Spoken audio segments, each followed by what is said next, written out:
Gloria a Jesús, te adoramos, Señor. Bendecimos tu nombre, Jesús. Gloria al Padre. Busque por favor en su Biblia, Primera de Corintios, capítulo 15. Primera de Corintios, capítulo 15, verso 58.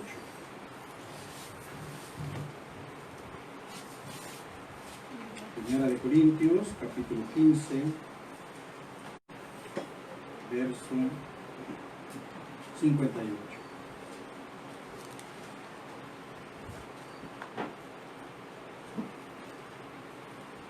Gloria a Jesús.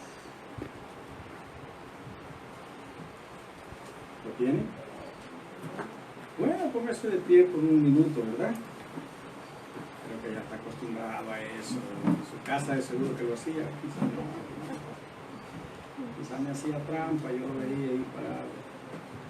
Dice la Escritura: por lo tanto, mis queridos hermanos, todavía en una nueva versión internacional, manténgase firmes e inconmovibles, progresando siempre en la obra del Señor, conscientes de que su trabajo en el Señor no es en vano. Veámoslo de nuevo. Por lo tanto, mis queridos hermanos, manténganse firmes e inconmovibles, progresando siempre en la obra del Señor, conscientes de que su trabajo en el Señor no es en vano.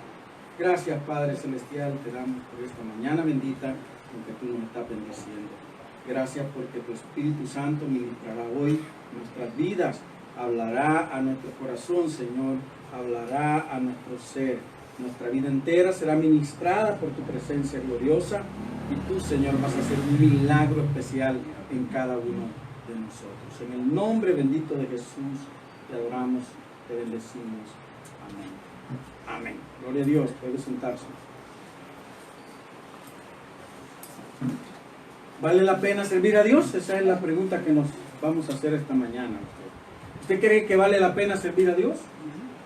¿O será que esto nada más es una estrategia de las iglesias para tener gente que pueda llevar algún beneficio? Lo que se pinta hoy, ¿verdad? Económico para alguna persona. Pero ¿valdrá la pena servir a Dios realmente?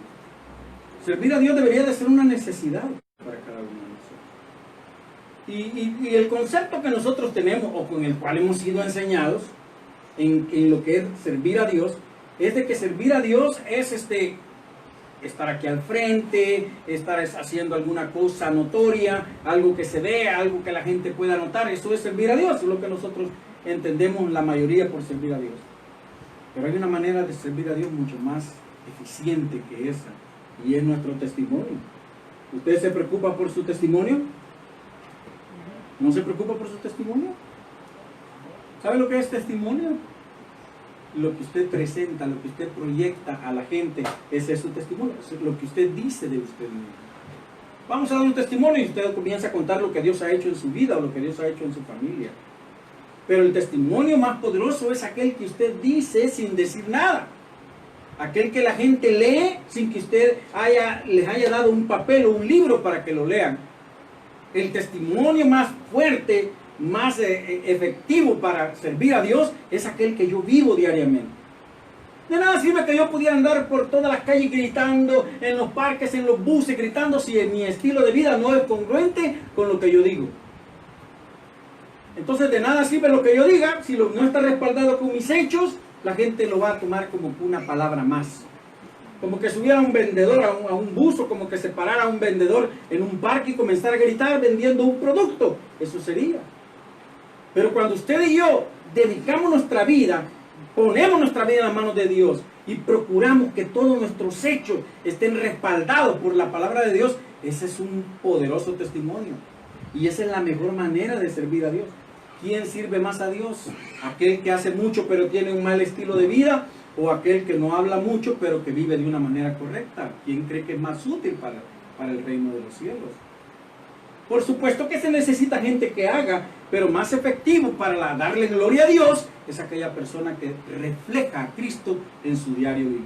Aquella persona que refleja a Cristo como actúa, que refleja a Cristo como piensa, como habla.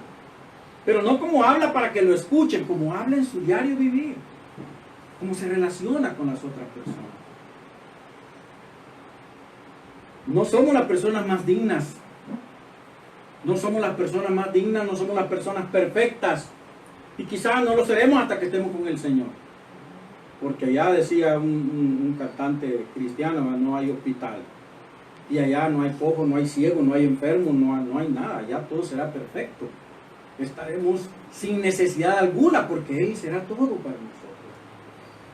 Pero mientras estemos aquí, nuestra lucha por servir a Dios debe comenzar por un estilo de vida agradable a los ojos de Dios.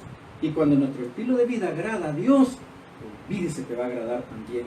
Téngalo por seguro que va, yo digo olvídese, pero usted me entiende, pero es al revés la palabra que debo decir.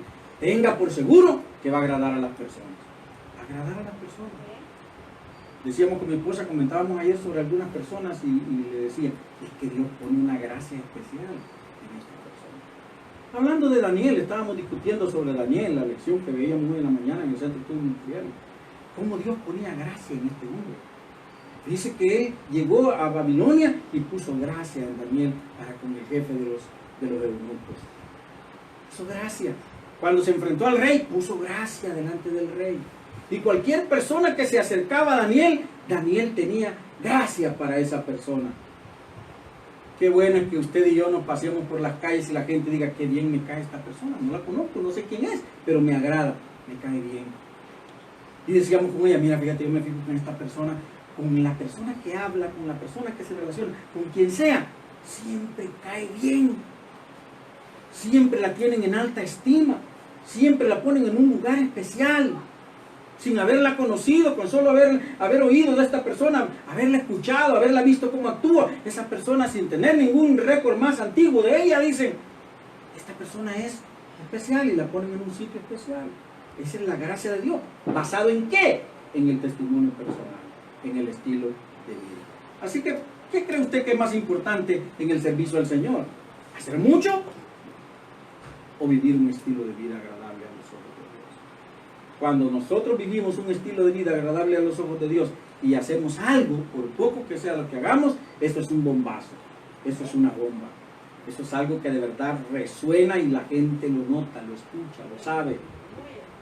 Qué bueno es que la gente lo vea, la vea y diga, de esos cristianos sí quiero ser yo. Pero comúnmente escuchamos algo diferente, ¿no? Algo diferente. Veamos a la luz de las Escrituras cómo pesa el testimonio de una persona, cómo marca la vida y cómo marca las generaciones el testimonio de una persona. Pudiéramos decir, pero ¿de qué sirve? Yo me esfuerzo, pero mis hijos, no se preocupe por sus hijos. Cuando usted y yo tengamos un buen testimonio, nuestros hijos no tendrán excusa. Ellos tendrán el mejor ejemplo, tendrán la mejor imagen a quien imitar, la mejor persona a quien decir, no, yo quiero ser como mamá. Los niños normalmente dicen, yo quiero ser como mi mamá, como mi papá, porque son niños. Pero cuando un joven ya crece, generalmente dice, no, yo no quiero ser como mi papá. No quiero parecerme a mi mamá. ¿Por qué? Por lo que ven en esos padres, por lo que ven en esas personas.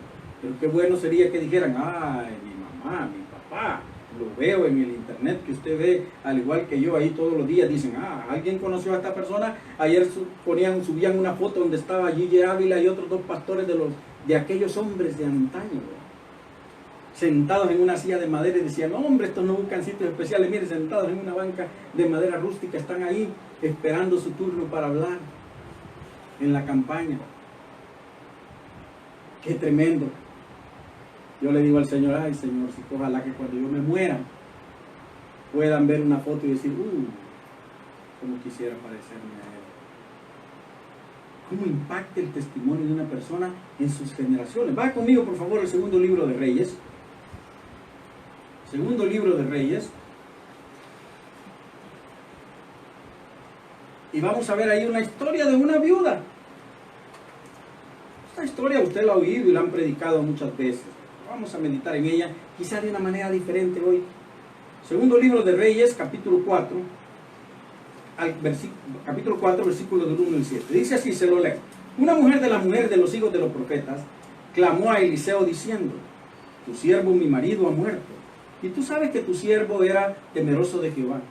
Y ha venido el acreedor para tomarse 2 hijos míos por siervos. Y Eliseo le dijo, ¿qué te haré yo? Declárame qué tienes en casa. Y ella dijo, tu sierva ninguna cosa tiene en casa, sino una vasija de aceite. Y él le dijo, ve y pide para ti vasijas prestadas de todos tus vecinos, vasijas vacías, no pocas. Entra luego y enciérrate tú y tus hijos, y echa en todas las vasijas, y cuando una esté llena, ponla aparte. Y se fue a la mujer, y cerró la puerta, encerrándose ella y sus hijos, y ellos le traían las vasijas, y ella echaba del aceite. Cuando las vasijas estuvieron llenas, dijo a un hijo suyo, traedme aún otras vasijas. Y él dijo, el muchacho, no hay más vasijas. Entonces cesó el aceite. Vino ella luego y lo contó al varón de Dios, el cual dijo, ve y vende el aceite y paga a tus acreedores, y tú y tus hijos vivid de lo que queda. Mire qué historia más impresionante.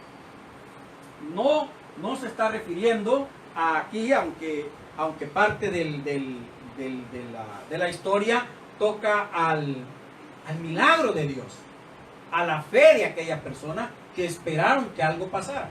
Pero destaco en esta mañana, en esta historia, el testimonio del Padre. El testimonio del Padre es lo que arrancó esto. Esa mujer viuda tenía una gran necesidad. Su esposo había muerto. Su esposo había muerto. Había una gran necesidad en esta mujer. Pero ella pone por delante el testimonio. No dice, mire, yo tengo una gran necesidad. Ayúdeme porque yo estoy necesitado. Nosotros vemos más en este tiempo, y si puede ayudar, ayude. Personas que dicen, ayúdame, tengo necesidad. Ponen un rótulo y están ellos sentados ahí esperando que el que pase pues tenga misericordia y le dé una ayuda. Pero esta mujer no pone un cartel como ese. No dice, miren, yo aquí estoy, pobrecita de mí, tengo deudas, mi marido murió. La condición de las viudas era crítica en aquella cultura. Era difícil.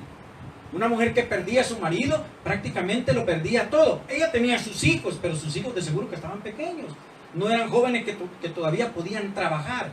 Desde luego que ella se apoya en el testimonio del marido y no dice, pero mis hijos van a trabajar para sacarme de la deuda. No es la historia de esa manera. Pareciera como que están pequeños. Y entonces la mujer dice, mira, yo tuve un marido, tú sabes, se acerca al profeta. Se acerca al profeta y le dice, tú sabes que mi marido era uno de los hijos de los profetas. ¿Quiénes eran los hijos de los profetas?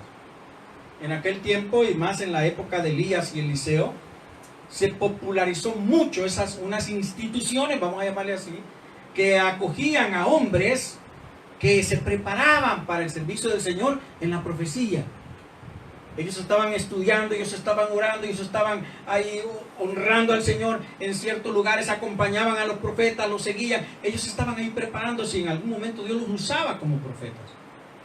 Se llamaban los hijos de los profetas y las instituciones se llamaban la escuela de los profetas. Si usted lee la historia de Eliseo, dice que uno de las escuelas de los profetas, de los hijos de los profetas, lo iban siguiendo. Y ellos mismos les decían, apártate ya de tu Señor, hombre. Si ese se va a morir, ¿y tú qué haces ahí? No tienes futuro. Lo aconsejaban, según ellos, bien, según Eliseo, mal. Pero esos eran los hijos de los profetas. Y de estos hijos de los profetas era ese esposo de esta mujer. Tu siervo, mi marido, ha muerto. Y tú sabes que tu siervo era temeroso de Jehová. Miren qué tremendo. Tu siervo era temeroso de Jehová. Hace muchos años, cuando murió un hermano mío, el primero de mi familia, de mi núcleo familiar, murió. Estaba muy joven, tenía 33 años, era pastor juvenil de una iglesia y falleció. Y entonces lo impresionante es de que nosotros, a pesar de que este joven había vivido tanto con nosotros, nos dimos cuenta que una parte de él sí la conocíamos, pero la parte de él en el trabajo en el Señor no la conocíamos. Por lo menos yo no me enteraba. Yo sabía que iba a una iglesia, que era pastor, que predicaba, que nos había ministrado, que Dios lo usó para llevar a toda mi familia a los pies de Cristo, y que él, de ser un hombre que nadie pudiera haberse querido parecer a él, pasó a un hombre que era digno de imitar. El testimonio del hombre era impactante. No solo por lo que ahora era, sino por lo que antes había sido y lo que Dios había hecho en su vida. Y cómo Dios lo usaba hoy para ministrar en la iglesia. Pero lo impresionante que le quiero contar no es eso.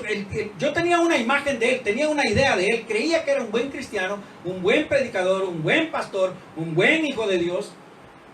Pero cuando se fue el entierro y el velorio de este muchacho, y empezó la gente a testificar, y empezaron a decir, no, el hermano nos ayudó en esto, el hermano nos bendijo con aquello, el hermano era aquí, el hermano era allá, que el hermano, y la gente empezó, y gente que no era de su iglesia empezaban a hablar de cómo era el hermano y cómo el testimonio de este muchacho había influido en ellos, en sus hijos.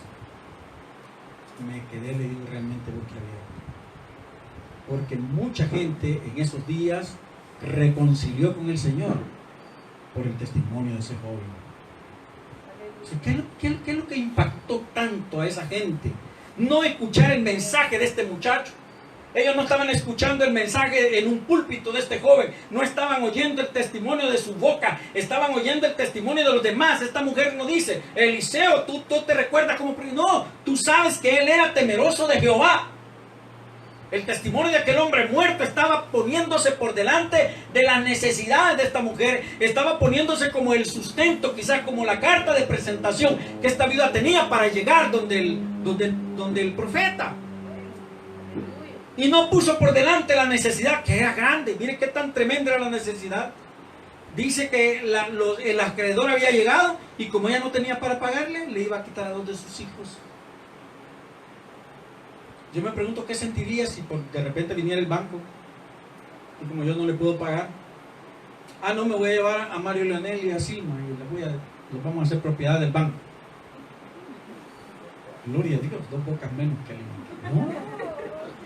Y le aseguro que sufre, porque el banco viniera donde Silmita y le dijera, mire, como usted no pudo pagar la deuda, le vamos a llevar a Enrique. Aleluya. Esta mujer estaba preocupada. Tenía crisis, no tenía cómo alimentar a sus hijos. Posiblemente ella sentía que no tenía cómo alimentar a los hijos. Esa era su desesperación. Porque el problema de una madre no es cómo alimentarse ella, es cómo alimentar a sus hijos. Se lo digo por experiencia, porque lo viví yo por muchos años, no como madre, sino como hijo. Lo viví por muchos años. La preocupación de mi madre no era ver qué llevaba a su boca, era ver qué ponía en la boca de sus hijos. Esa era su preocupación.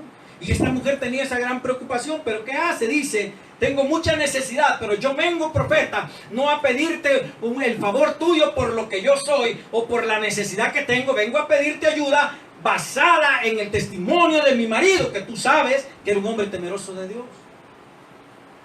Ahora yo me pregunto, ¿qué tan fuerte debe haber sido el servicio de este hombre hacia Dios que el profeta escucha?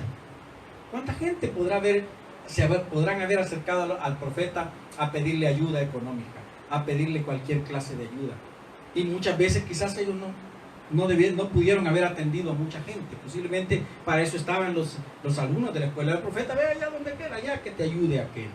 Sin embargo, este profeta dice, le escucha atentamente, se percibe en la palabra que conoció al marido de ella, que conoció su testimonio.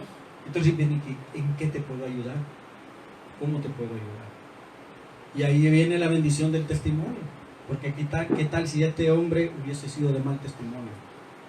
Esta mujer primero no hubiese podido decir, tu siervo era temeroso de Jehová. Tú sabes que mi esposo servía, posiblemente que dijo otro montón de cosas alrededor de solo lo que se escribe aquí. Debe haber dicho otro montón de cosas al profeta, para que el profeta de repente le dijera, ¿y qué te haré yo? ¿Cómo te puedo ayudar?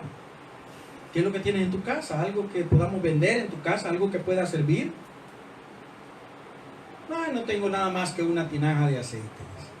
Eso es lo único que tengo, una vasija de aceite. Las vasijas de aceite no eran un botecito como este, ¿verdad? Este vasito bonito, pero era más grande. Eran como unos recipientes así grandecitos, pero que algún día se iba a terminar y el aceite era muy caro, era muy preciado. Era una de las cosas que se negociaban muy bien en aquella época.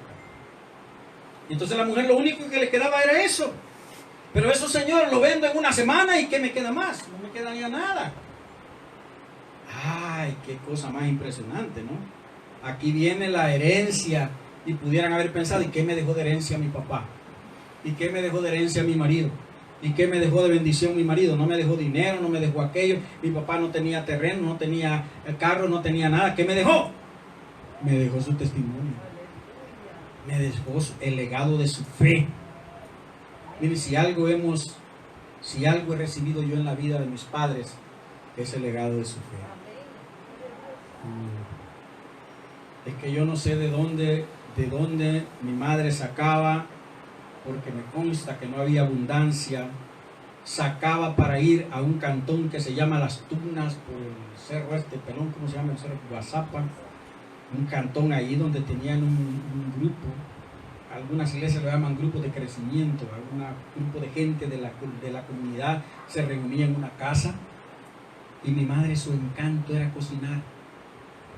Pero no era cocinar lo que pasaba comprando en el súper porque alguien le daba dinero. En ese lugar ni se recogían ofrendas. ¿Qué iba a ofrendar la gente en ese lugar? No tenían ni para comer. Ellos se alegraban cuando llegaba el domingo porque sabían que los hermanos iban a llegar y ellos tenían la oportunidad siquiera de almorzar, de comer una vez al día. Y esa era la expectativa primera, y la otra expectativa era que estaban ahí cantando, los niños estaban jugando, estaban aprendiendo, les contaban historias, les predicaban, oraban por ellos. Era una fiesta. Pero nunca entendí, nunca pude lograr entender ni saber de dónde ella sacaba una gallina, de dónde sacaba las verduras, de dónde sacaba las cosas con las que preparaba esa sopa y esa gallina en ese lugar. Y mi madre era de aquellas que si usted lo hubiese conocido y le decía, ¿quiere comer? Sí, le servía un plato de los platos que venden hoy en los comedores, un plato pero que parecen guacales. Así le servía a uno. Y uno le decía, mamá, pero que no tenés hambre. No comiste nada, le decía, y el plato un poquito así. Ella era abundante para compartir. Pero ¿de dónde sacaba para compartir? No sé si Leti entendió alguna vez eso. ¿De dónde? Alguna vez les he contado, no había nada que comer. Ya vengo cipotes, se echaba su matatilla, su bolsita en el hombro. ¿Y qué ir a hacer si no tiene dinero? Se iba al mercado, empezaba a platicar con la señora, les testificaba del Señor, les hablaba de Cristo, hacía tantas cosas y les decía, mire, llévelo, les ayudaba a vender. Y al final de la mañana las mujeres muy agradecidas porque vendía, le decía, tome doña Esperancita, llévese esto, llévese aquello, y la otra llévese lo otro, y mi madre regresaba al mediodía con la bolsa llena. ¿Qué pesaba en esta mujer? El testimonio. Ella nunca salió a decir, ay, mira qué pobrecita soy yo, que no tengo nada, que mis hijos están aguantando mal. Nunca dijo eso. Pero su testimonio pesaba, la gente la apreciaba, la quería. Y Dios la respaldaba. Y esto es lo que está pasando con este hombre. Dios, el testimonio de este hombre lo tomó en cuenta y fue la herencia que dejó a su esposa y a sus hijos. Una bendición que heredó, y cuando llega al profeta, el profeta reconoce la cercanía de este hombre hacia Dios y entonces está dispuesto a ayudar. Pero ojo, que esa bendición no es que, bueno, sáquenme de ahí de la casa del Señor unas 20 tinajas de aceite y dénsela a esta mujer. No fue así. Dijo, ahora vas a ir a tu casa y con lo que tienes vas a multiplicar la bendición. Ahora vas a demostrar que te enseñó tu marido.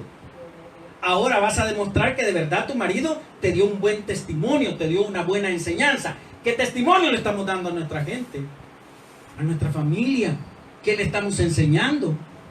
¿Qué están aprendiendo ellos de nosotros? ¿Qué escuchan de nuestros labios? Escuchan quejas, escuchan lamentos, escuchan reniegos, pleitos, discusiones. Alguna vez mi nieto nos dice, no, ya no discutan. Nos dice cuando estamos hablando, usted sabe que yo hablo así como estoy hablando aquí, parece que lo estoy regañando.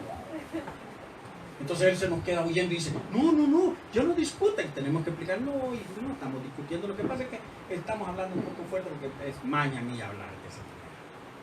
Por eso la gente dice que yo soy bravo. Primero porque siempre ando así con el ceño conocido y parece como que estoy enojado. Entonces dice, no, Dios le bendiga, y como que lo estoy regañando.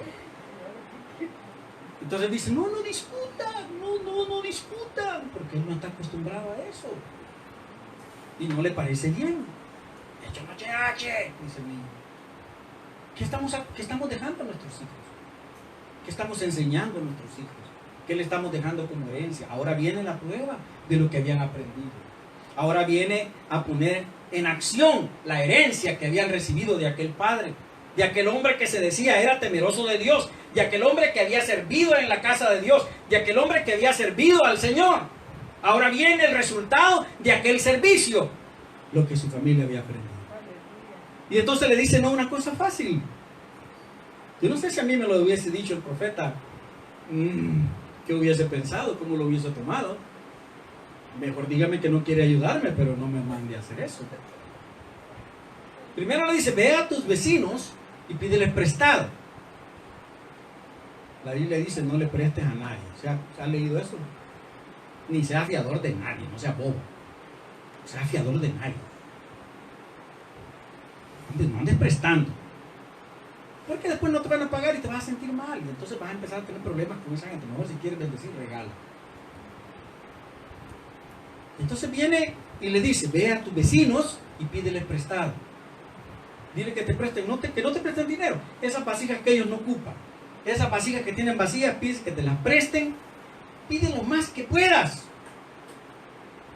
Me imagino a aquellos jóvenes felices, emocionados, en las casas. ¿Puedo prestar? Dice mi mamá que me preste una vasija. Dice mi mamá que si tiene una vasija que me preste.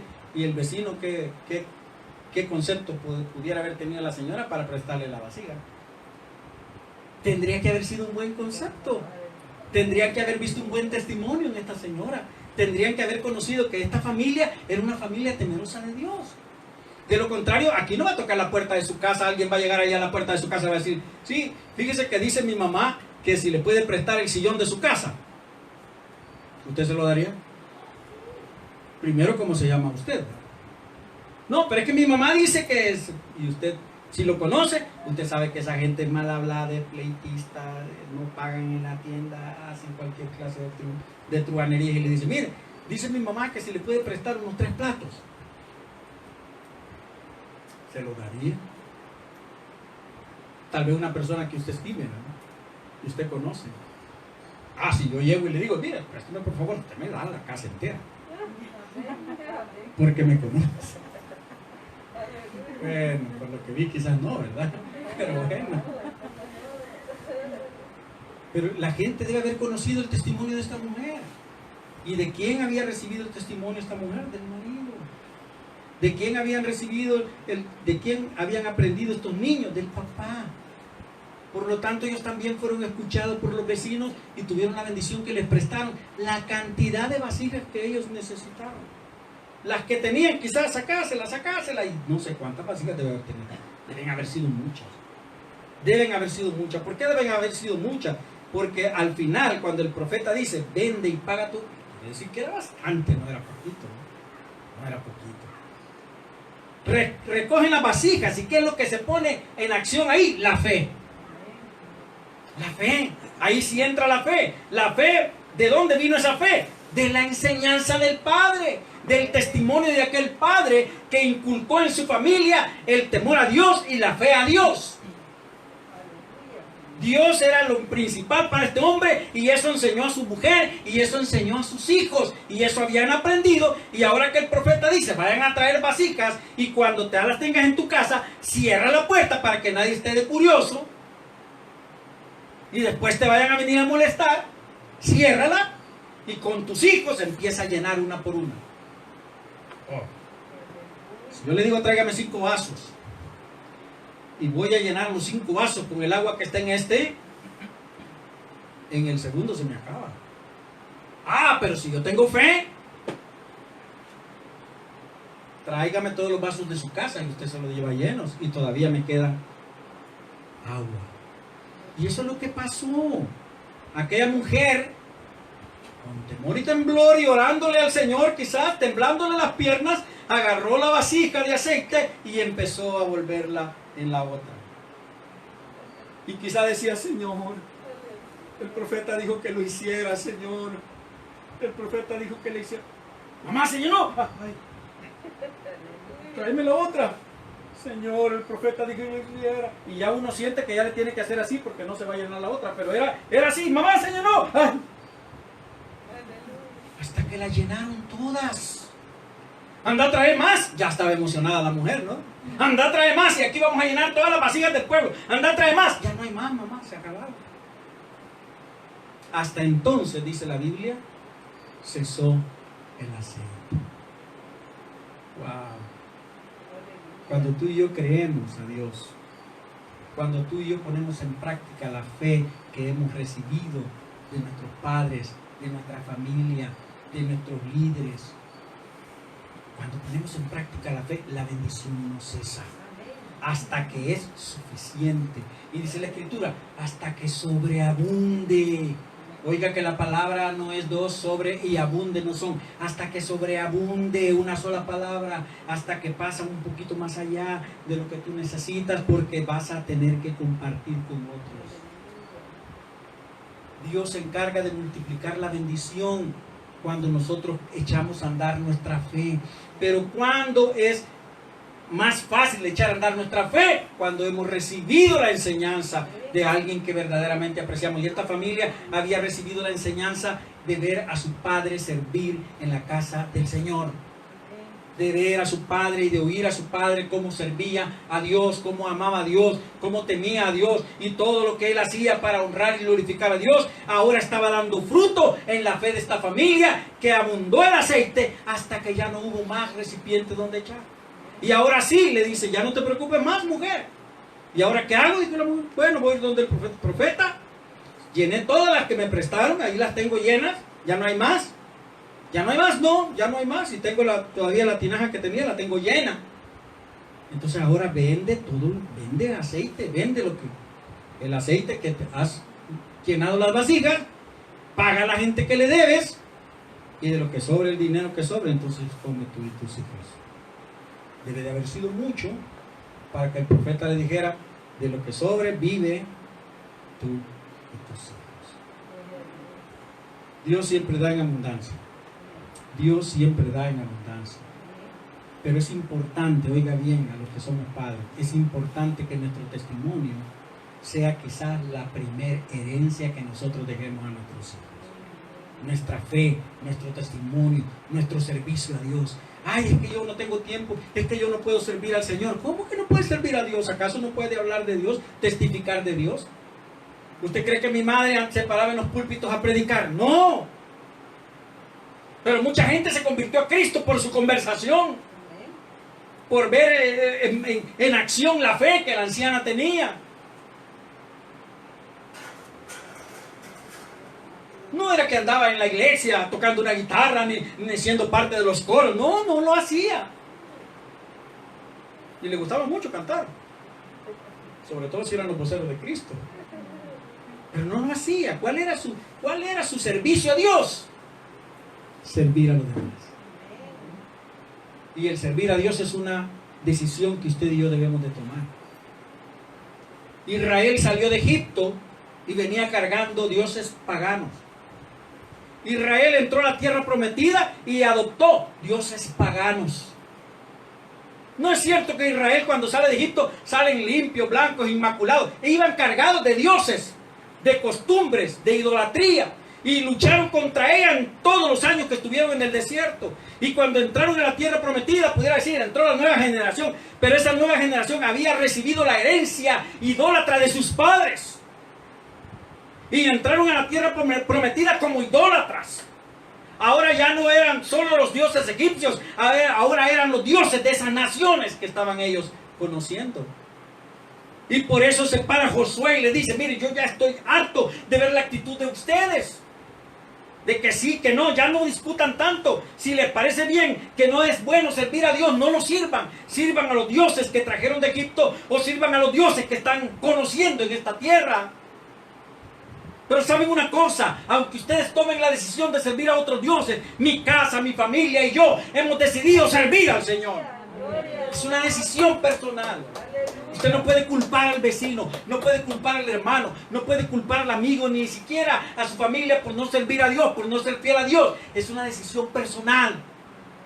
Aunque como padres tenemos la obligación de ser los sacerdotes de la casa y de orientar a nuestra familia, no es bueno, no es correcto, no es normal que un padre tenga que ser dirigido por su hijo o por su hija para buscar a Dios. Es al revés.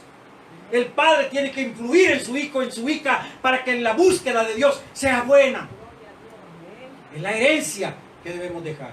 Quizá no tengamos terreno, quizá no tengamos grandes cuentas en los bancos, pero tenemos que dejar una fe bien cimentada en nuestros hijos para que cuando lleguen estos momentos difíciles, ellos la puedan poner, echar a andar y tener la bendición que se nos narra en esta escritura. Esta mujer y estos niños no tenían más que una tinaja de aceite, pero había algo más grande que eso, el testimonio de su padre. La fe que el padre había sembrado en ellos. Y esa fe se puso a andar, se echó a andar, y ellos pudieron subsistir, salir adelante, vencer ante esta circunstancia. El marido de esta mujer, quiero terminar con esto, sirvió a Dios con todo su corazón y dejó la bendición más grande que podía dejar a su familia, su testimonio, su fe. Así que si usted está pensando que no tiene mucho que dejarle a sus hijos, déjele su fe, déjele su testimonio, que ellos puedan hablar y que ellos se puedan sentir muy orgullosos, que cuando hablen de usted y de mí, el día que hayamos partido para estar con el Señor, ellos puedan decir: mi padre, mi madre eran especiales. Y cuando ellos se enfrenten las circunstancias difíciles, puedan recordar la actitud suya ante las circunstancias difíciles y así poder salir victoriosos. El servicio de este hombre, por supuesto que se contagió este virus, y es bueno que se contagien, y aprendieron a creer y a esperar en Dios.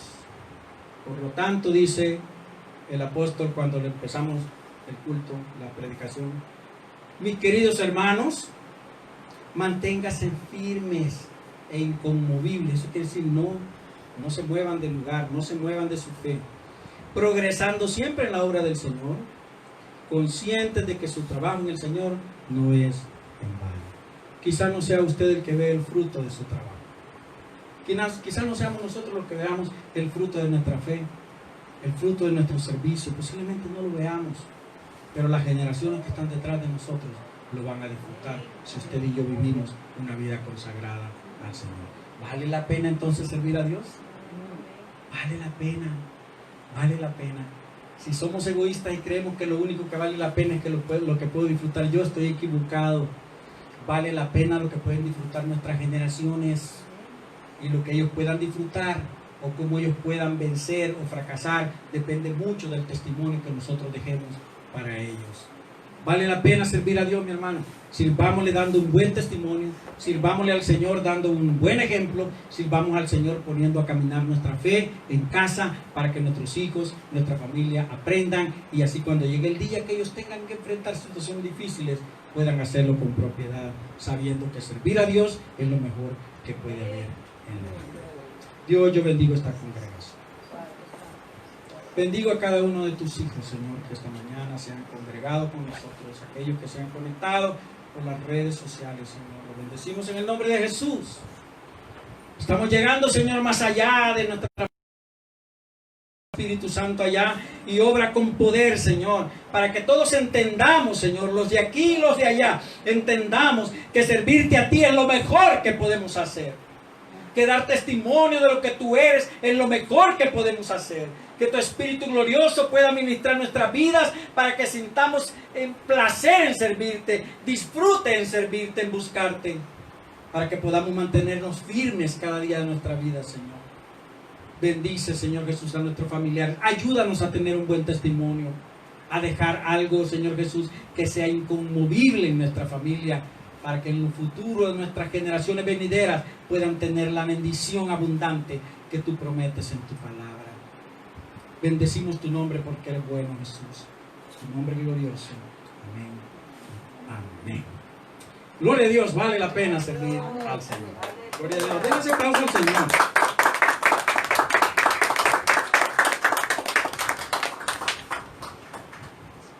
Gloria a Jesús. Vamos a ofrendar.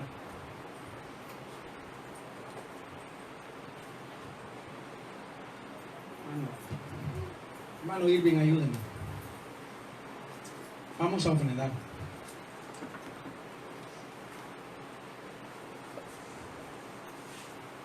Alabo al Señor porque Él es bueno.